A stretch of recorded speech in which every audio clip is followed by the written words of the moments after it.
With its rolling hills and natural spring, Malvern is a fitting home for the winner of C&D's 2009 Green Award, Murray's Healthcare.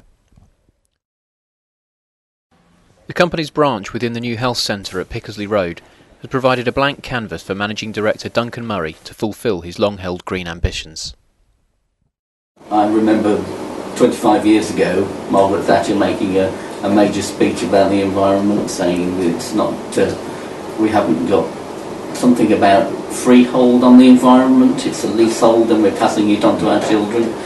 25 years later, still waiting for something to happen.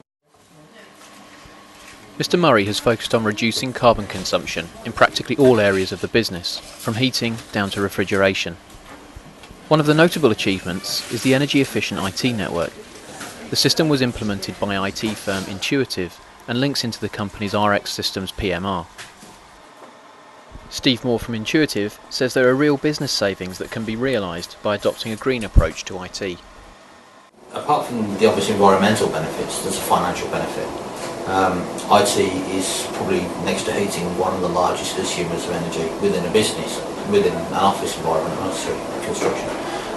So what you tend to find is that if you can help reduce the energy that you use in your IT infrastructure, you can help reduce your energy bills. Today's day and age, where every penny counts, it's a great way of actually cutting out what you're spending.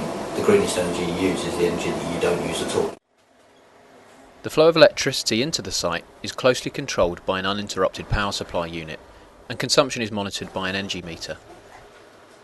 Your return on investment on going for greener stuff happens usually after about 18 months. So if you look at keeping a machine for 4 years, you're reaping the benefits for the next 2.5 years.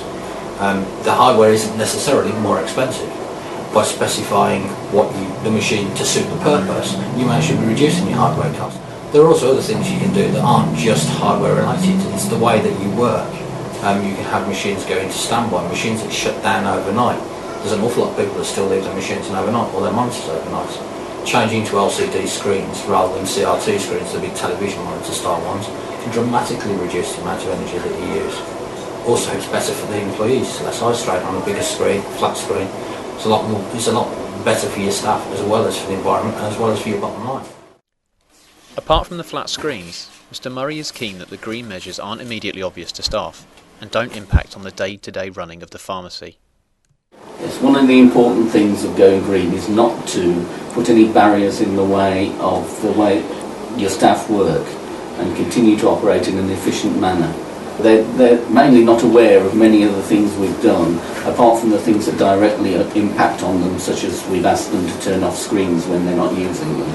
I think it's important not to give them more and more jobs relating to saving energy and things like that on top of their existing jobs, otherwise they'll only resent the extra work, the efforts of trying to put in some green measures. Quietly embedding green thinking in this way reflects Mr Murray's philosophy of long-term sustainability over short-term impact. It is my view that keeping things for longer is the most environmentally friendly thing to do.